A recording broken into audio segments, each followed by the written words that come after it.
भागवत की कथा क्या है? एक बार बड़े बड़े प्रिय शिष्य ने कहा, या तो जब भी कथा कहते हैं तो कथा पानी मेरे पास आ जाता है। तो मैंने ये कहा कि कोई मकान बना नींव तो बन पाएगा, ऊपर बदल सकता है पर नींव तो नींव ही होगी। तो रामायण का जो मूल दर्शन है वो तो कथा पान का चरित्र है। व्यक्ति भटका हुआ है और वो किसी प्रकार के भटकाव समाज में और व्यक्ति के जीवन में दिखाई देते, चाहे उसे संशय का भटकाव कहे, क्योंकि संशय को भी बन कहा गया, मोह को भी बन कहा गया, अहंकार को भी बन कहा गया, बल विषम मोह मद माना नदी कुतर्क। उसका अभिप्राय है कोई अहंकार की दिशा में भटक गया है, कोई मोह की दिशा में, कोई ईर्ष्या की दिशा में, कोई संशय की दिशा में, और उसमें विंध्याचल शब्द जब जोड़ देते हैं उसका अभिप्राय वो विंध्याचल की कथा से जुड़ा हुआ सूत्र है। विंध्याचल बड़ा महत्वाकांक्षी था और उसकी महत्वाकांक्षा का रूप ये था कि जब उसने सुना कि सूर्य सुमेरु पर्वत की परिक्रमा करता है तो विंध्याचल ने कहा कि तुम मेरी परिक्रमा करो, और जब सूर्य ने कहा कि ये तो मैं प्रकृति के नियम से प्रेरित हूं, मैं तुम्हारी परिक्रमा नहीं कर सकता, तो विंध्याचल ने ये कहा कि अगर तुम मेरी परिक्रमा नहीं करोगे तो मैं कितना ऊपर उठूंगा तो तुम्हारे प्रकाश को रोकूंगा। कितना सच्चा चित्र है उस युग के महत्वाकांक्षियों का और आज के महत्वाकांक्षियों का। क्या जो महत्वाकांक्षी है उनको एक चिंता कि सूर्य मेरे चारों ओर परिक्रमा करे, सारा प्रकाश जो है हम प्रकाश में रहे और हमें प्रकाश में लोग देखे, यही है महत्वाकांक्षा। और उस महत्वाकांक्षा के लिए व्यक्ति कहता है कि अगर हमारी महत्वाकांक्षा पूर्ण नहीं होगी तो अंधकार फैला देंगे। कैसी विचित्र मनोवृत्ति। कई बार चर्चा चलने लगी कि बढ़िया व्यवस्था, बढ़िया शांति हो रही है। वो संयोग की बात थी कि जो सज्जन थे वो एक विशिष्ट सत्ताधिकारी के दामाद थे, जो बन चुके थे सत्ताधिकारी और उस चुनाव में सफल नहीं हो सके थे। तो उन्होंने ये दुख नहीं प्रकट किया कि इतनी कष्टिया डाके पड़ रहे हैं, उन्होंने ये कहा, और उन्हें मुझसे भी कहने में संकोच नहीं लगी। उन्होंने कहा मैं तो चाहता हूं कि सारे समाज में आ जाए और यह व्यवस्था फैले। आप ऐसा क्यों चाहते हैं? उन्हें जब फैलेगी तभी तो लोगों को मेरी याद आवेगी। लीजिए, आपकी याद आवे इसलिए समाज में मुझे वृत्ति अब तो झांकने की बात है। उस बेचारे ने कह दिया उसका हम भी कह रहे थे दृष्टांत हुए, और समस्या नहीं। सब यही तो सोच रहे हैं कि लोगों को मेरी याद कब आवेगी। जब दूसरे में कोई बुराई हो, कोई कमी हो, तो बुराई और कमी को ढूंढ करके वही विंध्याचल के व्यक्ति के अच्छा तो तुम मेरे परिक्रमा नहीं करोगे तो तुम्हारा प्रकाश तुम्हारा फैला देंगे। तो ये संकेत है कि महत्वाकांक्षा जब इतनी बढ़ जाए कि व्यक्ति इतना बड़ा होने की चेष्टा करे और बड़े होने का उद्देश्य भी है, वो प्रकाश फैलाना हो तो बढ़िया है, पर बड़े होने का उद्देश्य बड़ा देना फैलाना हो जाए। अब ध्यान दिया हमारे यहाँ जो शब्दों का जो चयन किया गया है उसके पीछे बहुत बड़ा अर्थ। देखिए, शरीर में इतने अंग हैं और शरीर में सारे अंगों में सबसे ऊपर से है वह मुख है। अब जब किसी व्यक्ति को मिलता है कोई स्थान तो कभी कोई नहीं कहता है कि इनको सिर मिला हुआ, सिर तो सबसे ऊपर है, कहते हैं उनको पद मिला। और इसके द्वारा कितनी बड़ी बात कह रही है। कहना चाहिए कि इनको मंत्री सिर मिला है, इनको प्रधानमंत्री सिर मिला है। वो कहते हैं प्रधानमंत्री मंत्री ये पद मिला हुआ, और एक शब्द में सब कुछ कह दिया गया। पद सबसे नीचे और इसका अर्थ ये कि पद वाला ध्यान रखे कि पद मिला हुआ है, वो सबसे ऊपर नहीं है, सबसे नीचे। तो स्वामी जी का भी तो शब्द का आनंद है। उनका अभिप्राय यह है कि रावण ये सोचने लगा कि शब्द का इतना दुरुपयोग जुगनू में कितना होता है, सूर्य में कितना प्रकाश होता है, तो मेरी तुलना जुगनू से करना और उस राजकुमार की तुलना सूर्य से करना, मेरी उसकी क्या तुलना है?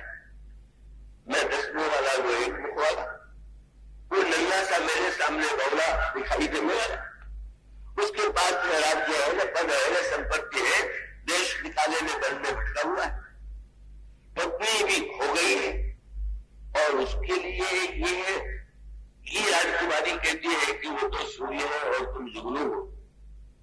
तो उसने अर्थ लिया कि सूर्य माने जिसमें प्रकाश ज्यादा है और जुगनू माने कम। सीता जी का यह अर्थ नहीं, वो तो रावण, वो तो न जाने क्या क्या था। रावण के मुकुट के लिए भी लिखा हुआ है कि जब अंगद ने उस मुकुट को प्रभु के पास भेजा तो कौतुक देखें लालू का विदुर सरिस प्रकाश, इतनी चमक है उसके मुकुट में। पर सीता जी ने जो बात कही वो तो बड़ी भाषा में कितना गंभीर तत्व था, और वो रावण समझ गया कि ये जो कह रही है इसके पीछे तात्पर्य क्या। इसलिए नहीं कि सूर्य में बहुत प्रकाश होता है, इसलिए नहीं कि जुगनू में कम प्रकाश होता है। उनका तात्पर्य ये था जुगनू में चमक तो है, पर तुलसीदास जी ने और भी भगवान राम के मुंह से जो वाक्य कहा वो यही था कि निशि तम घन खद्यो तो विरागा जब गंभीर कर जुड़ा समाजा। जुगनू की तुलना भगवान ने की दंभी से, और उस समय यूं कल्पना कीजिए कि जुगनू ने बहुत दिन तक मन ही मन ब्रह्मा की प्रार्थना किया। ब्रह्मा प्रसन्न हो गए और जुगनू से पूछा कि तुम क्या चाहते हो? तो उसने कहा महाराज ऐसी कृपा कीजिए कि दिन न रहे रात ही रहे। दिन नहीं, सूर्य नहीं तो रात आ गई। ब्रह्मा ने जुगनू से पूछा अब तो तुम प्रसन्न हो?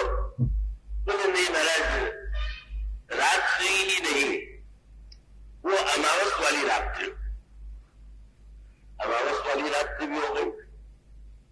अब तो तुम्हें संतोष हो गया? उसने कहा आकाश में बादल बिछाया।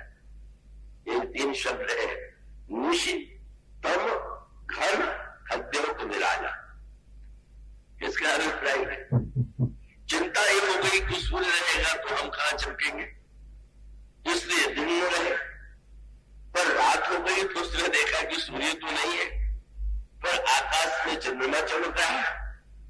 तो उसने कहा कि अब वो रात्रि में हो तो अमावस्या वाली रात्रि, अमावस्या वाली रात्रि आ गई, चंद्रमा भी नहीं था पर तारे तो थे।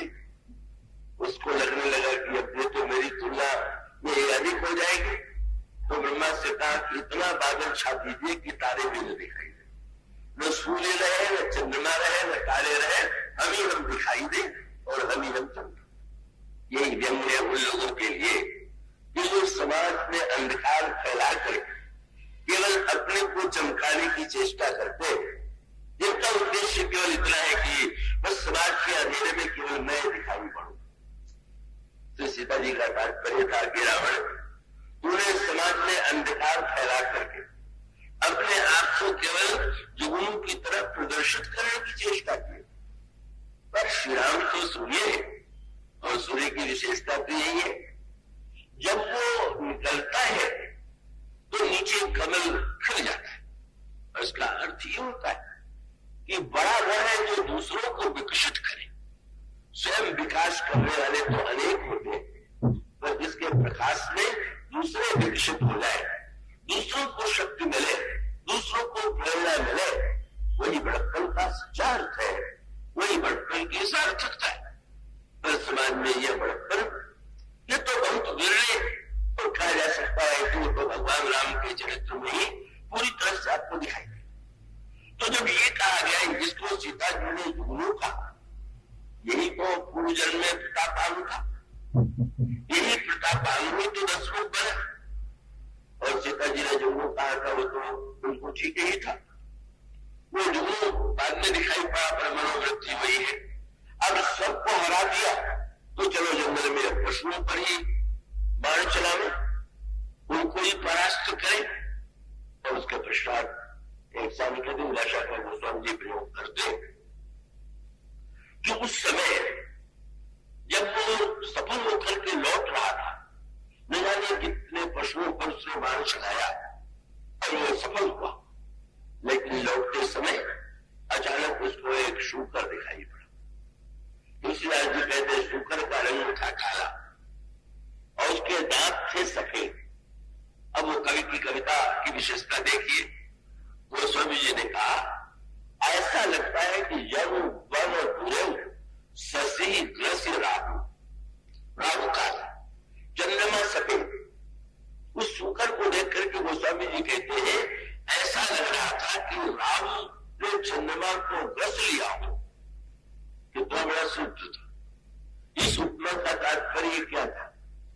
बड़े प्रतापवान अगर बुद्धिमान होता तो इस काव्य का अगर उसको ये दिखाई दे जाता, ये तो लग रहा है कि राहु ने चंद्रमा को ग्रस लिया है, तो उसको सावधान हो जाना चाहिए।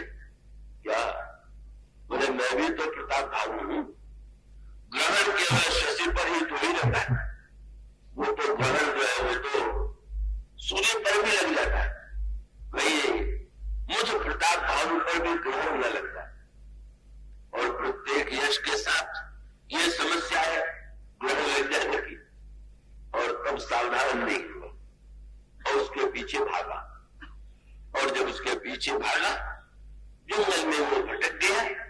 पहले तो मंत्री और सेनापति साथ में दौड़े उसके पीछे पीछे, लेकिन अंत में मंत्री पिछड़ गए, सेनापति पिछड़ गए, सैनिक पिछड़ गए और वो अकेला हो गया। और सूत्र यही कि जब तक आप सफल हैं तब तक आपके साथ बहुत लोग हैं, जब आप विफल होने पर लोग साथ छोड़ देंगे। पर जो साथ छोड़ दे उनको भी बुरा न समझ लीजिए। कई लोग क्या करते हैं विपत्ति में साथ छोड़ दिया, तो जिन्होंने छोड़ा होगा उसको भी कहीं न कहीं आपका हाथ होगा, क्यों छोड़ दिया? वो छोड़ना थोड़ी चाहते थे। समस्या ये थी कि जिन का जो घोड़े थे उसमें प्रताप भानु का घोड़ा सबसे तेज था, मंत्रियों का घोड़ा और कम, सेनापतियों का घोड़ा और कम, सैनिकों का घोड़ा और कम मूल्य वाला। और व्यंग्य समाज के यही कि आप साथ में लोगों को भले लेकर के चलते और ये ध्यान रखते हैं कि इतना तेज न दौड़े कि हमसे भी आगे निकल जाए, इसलिए इसको घोड़ा भी दो तो थोड़ा दौड़ने ही दो। ये ग्रंथ तो हमारे आपके जीवन का चित्र है। उसका अभिप्राय यह है कि प्रताप भानु ने अगर अपने ही समान सबको घोड़ा दिया होता तो साथ में रहते, वही घोड़े पिछड़ते थे। तो दौड़ने वालों की स्वभाव की ये मनोवृत्ति है। हम किसी को देते भी है तो ये चिंता लगाए रखते हैं कि उतना ही दो, जिसमें ये उन्नति तो रहे, कृतज्ञ तो बने, कृतज्ञ पर हमसे भी आगे तो नहीं निकल जाए। ये बात तो श्री राम में ही है कि श्री राम जब आते हैं, ईश्वर शरण में आया तो भगवान राम ने जब तिलक किया तो गोस्वामी जी ने कहा ये है श्री राम, जिनके शरीर पर बलकल वस्त्र है, जो कंदमूल फल खाते हैं और जो वृक्षों के नीचे रहते हैं। और ऐसे श्री राम बलकल वसन असन फल तेरा सैया तुम प्रीति का इस समय लंका गई, यह रघुवर पीढ़ी। ये तो श्री राम के लिए ही संभव है कि स्वयं जो है कुशासन पर बैठे हुए हैं और सामने वाले को सिंहासन पर बैठाने की चेष्टा करते हैं। तो ये जो चित्र है यही रावणत्व है। इसी प्रकार से जीवन में रावणत्व की सृष्टि होती है। यही समाज की दौड़ है। दौड़ में आप लोग साथ में होंगे, पिछड़ जाएंगे और वो अंत में भटका, उसकी कथा की आवश्यकता नहीं। तो गति जो है वो क्या अर्थ है गति का? बस उस कथा में बहुत सुंदर बात आती है कि दौड़ लग गई, दौड़ लग गई और उस दौड़ में सबसे पीछे नरेश अभी मुंबई में था। एक नैयक बड़ी तीव्र मुझे ले जा रहे थे अपने घर, और बहुत ही तीव्र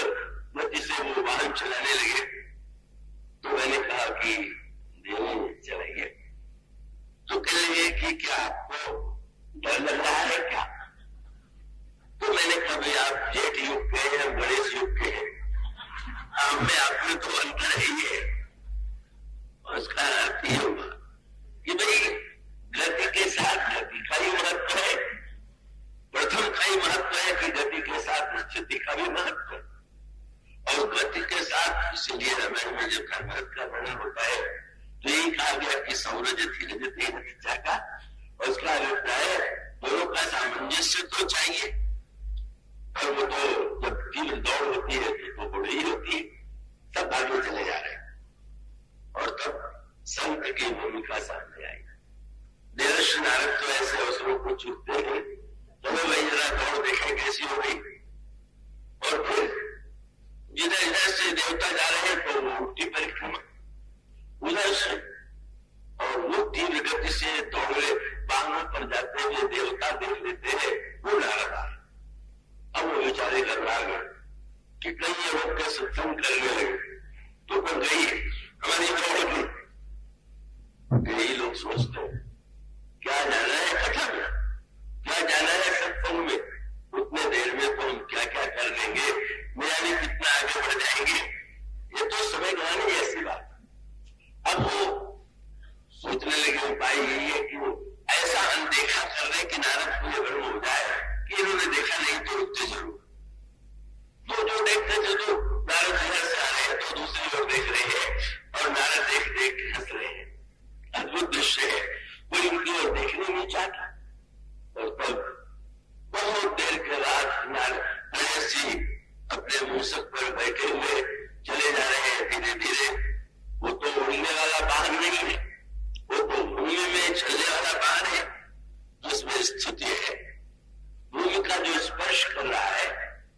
और तब आनंददायक मिलन हो गया।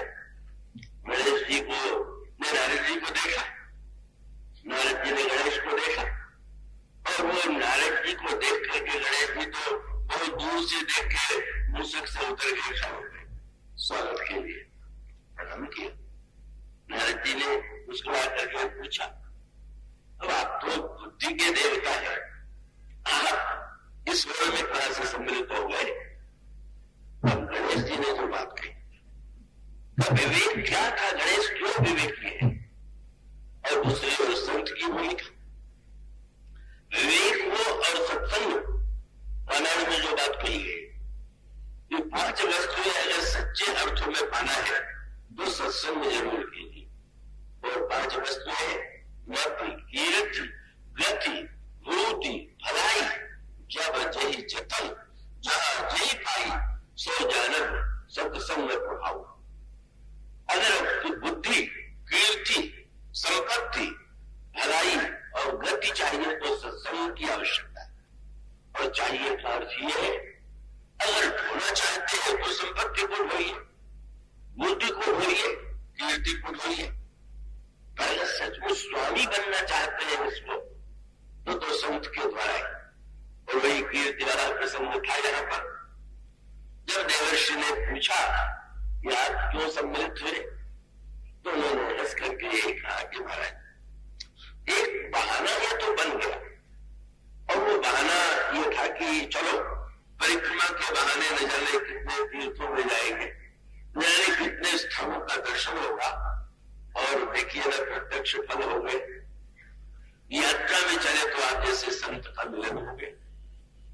उन्होंने ये कहा कि महाराज यात्रा में संत की प्राप्ति हो जाना ये कितने बड़े सौभाग्य की बात है, सूत्र है।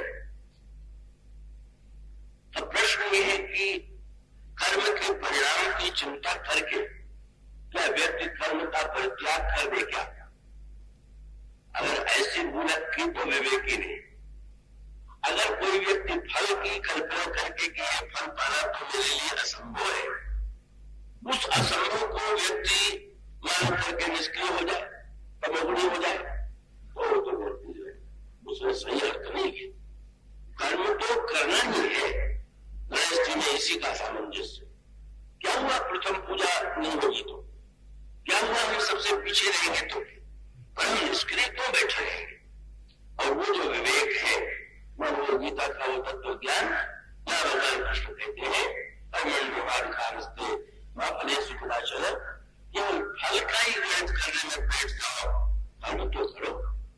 और तब सचमुच संत ने जो कहा, और वो जो कहा वो सचमुच भगवत सूत्र को वही आ गया। तब नारद जी ने प्रसन्न होकर के कहा कि मेरी एक बात को अगर ठीक लगे तो आप मान लीजिए। क्या बोले, आप पृथ्वी पर राम नाम लिखिए और परिक्रमा लगा लीजिए और लौट करके शंकर कि मैं ब्रह्मांड की परिक्रमा लगाए। प्रसन्न हो गए गणेश जी, उन्होंने राम नाम लिखा और परिक्रमा। अब वही सूत्र ध्यान में रखिए, राम नाम की जो महिमा नारद जी ने गणेश जी को बताई, अगर अन्य किसी देवता से कह दिया होता कि कहां चक्कर काट रहे हो, राम नाम को लिख करके परिक्रमा करो, तो उसको यही नहीं लगता कि नारद हमारे किसी विरोधी से मिले हुए हैं, हमें दौड़ में हराने के लिए ये जा ही नहीं ऐसी शिक्षण ही नाम है। इसका अर्थ ये है कि गणेश की विशेषता ये है कि वो बुद्धिमान है और विश्वासी, शिव के पुत्र है। भगवान शिव का जो विश्वास है, विवेकी है, वो सोचने लगे देवर्षि नारद के कहने का अर्थ क्या हुआ, और तब समझ गए क्यों तो कितनी सही बात कह रहे हैं। और उसको दृष्टांत के रूप में योग है कि एक शिष्य ने, एक गुरु ने अनेक शिष्यों की योग्यता की परीक्षा लेने के लिए कहा कि जो तुम लोगों में सबसे पहले बरगद को मेरे पास ला देगा, मैं समझूंगा कि तुम में सबसे योग्य हुई।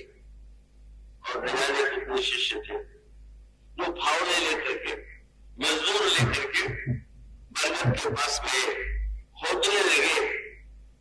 और एक ऐसा शिष्य था कि जो 2 क्षणों के बाद ही लौटा है। गुरु जी ने पूछा, बरगद, क्या तुम बरगद लेने नहीं गए? गया गुरुदेव। ले आए? हाँ। कहां है? मेरी मुट्ठी में। सुनने वाले सोचने लगे पागल है, गुरुदेव ने कहा अच्छा तुम दिखाओ। और जब उसने मुट्ठी खोल करके दिखाया तो उसमें बैठता एक छोटा सा बीज। गुरुदेव ने हृदय से लगा लिया, बड़े सच्चे विवेकी तो तुम हो। बरगद के नाम पर जो बरगद उखाड़ने की चेष्टा करेगा वो तुम्हें अविवेकी है, उसने मोटा अर्थ ले लिया। अगर एक बीज जो है उसमें कितने बरगद है, आप सोचिए, एक बरगद का बीज लगा लीजिए, उसमें एक वृक्ष निकलेगा, उस वृक्ष में हजारों लाखों फल होंगे, प्रत्येक फल में न जाने कितने बीज होंगे।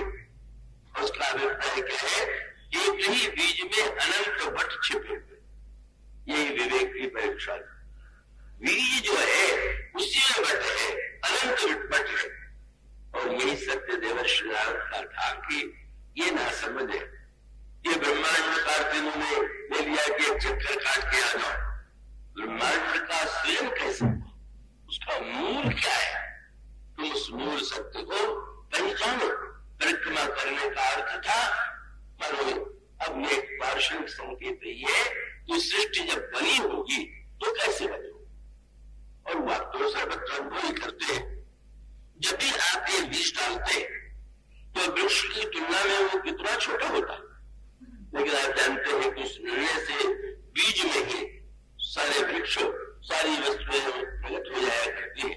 इसी प्रकार से जो सृष्टि तत्व है उसके निर्माण की प्रक्रिया का वर्णन किया गया है अनेक रूपों में। और उसमें ये कहा गया सबसे पहले क्या था, जब कुछ नहीं था तो क्या था, और कुछ नहीं होने के बाद जो हुआ वो क्या था, और जो हुआ वो सबसे पहले क्या था।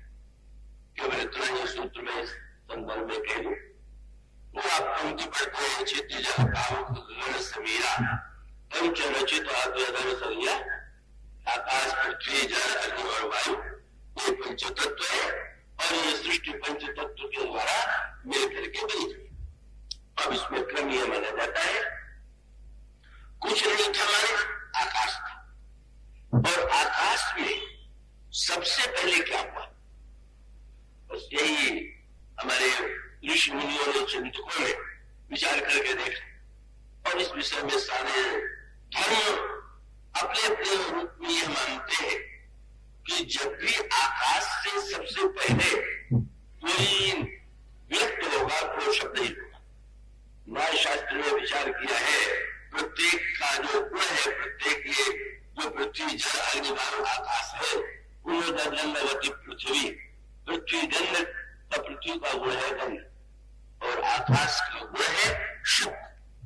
उसका अभिप्राय यह है कि जब उस निराकार जन्म में सबसे पहले सृष्टि का सृजन हुआ तो शब्द के रूप में था, और वो जो शब्द था उसको निराकार के संदर्भ में कहें तो ओम, और समूह साकार भक्तों के संदर्भ में कहें तो राम, और इसी के द्वारा पहले शब्द के द्वारा शब्द की सृष्टि हुई, शब्द के बाद रामायण में इसके गए गंभीर संकेत हैं। पहले रूप के पहले शब्द, तो संसार में हम और आप देखते हैं पहले रूप और बाद में शब्द।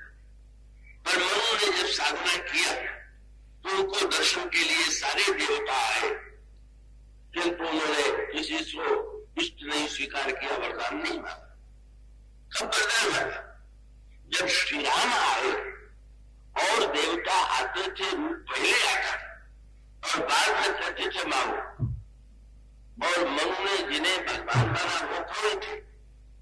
जहां पर रूप बाद में आया और मान वर भरी न भारी, पहले शब्द आया, शब्द के बाद रूप आया।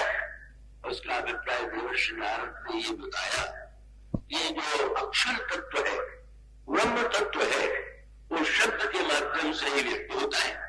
उसी शब्द का विस्तार सृष्टि है, उसी से ब्रह्मा विष्णु शिव, उसी से संसार का विस्तार। परिक्रमा का अर्थ यही है कि हम इस तत्व को जानने की सबका बीज क्या है, सबके सृजन के मूल में कौन है। जगह हो गए सत्संग, बात तो सबके सामने कही जा सकती थी, पर गणेश जी ने किया, और जब लौट करके आए और पूछा कि तुम क्या परिक्रमा किए बिना लौट आए, तो उन्होंने कहा कि नहीं मैं तो परिक्रमा पूरी कर गया है। कैसे?